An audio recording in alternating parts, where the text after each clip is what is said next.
The bombs sent through the mail to prominent Democrats recently have many of us wondering, how often is our mail actually screened? The answer is not that often, because the post office handles more than 500 million pieces of mail every day. Postal inspectors say their employees are trained to recognize suspicious packages, and they have technology like portable X-ray machines to determine dangerous items. But bombs are not the only potentially deadly weapon that can be sent through the mail.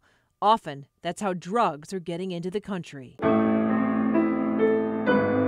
Dawn Golden knows nothing can bring her daughter Katie back, but she says tougher laws could prevent more deaths. I want something good to come out of this, and I feel like that's my job.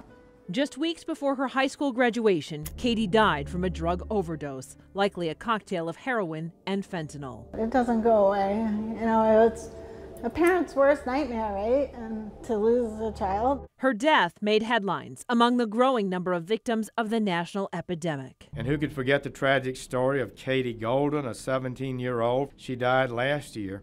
Federal agents say many drug dealers get their fentanyl from China. They're purchasing fentanyl via the dark web. They purchase it via the internet. And they're no longer smuggling it across the borders. They're shipping it through the U.S. Postal Service. These are weapons of mass destruction. Over 70,000 people died. 70,000 Americans died last year. Former Homeland Security Secretary Tom Ridge supports a new law called the STOP Act, which would require foreign senders to register packages before they're shipped to the U.S. Private shippers like FedEx and UPS are already doing that, but the U.S. Postal Service does not. It's a loophole that has to be closed. Drug traffickers shouldn't be able to access it so easily.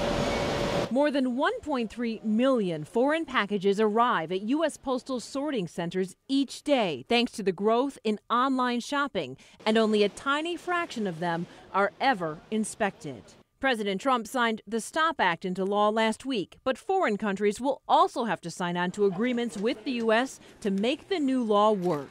If they choose not to sign it and to provide that advanced electronic security data, then we can just have all those packages gather dust in some warehouse. U.S. postal inspectors say they don't comment publicly on their operational procedures, but they do have a program called the Dangerous Mail Investigations Program, which is made up of a group of employees that responds when a suspicious package is found. In Lathrop Village, I'm Heather Catallo, 7 Action News.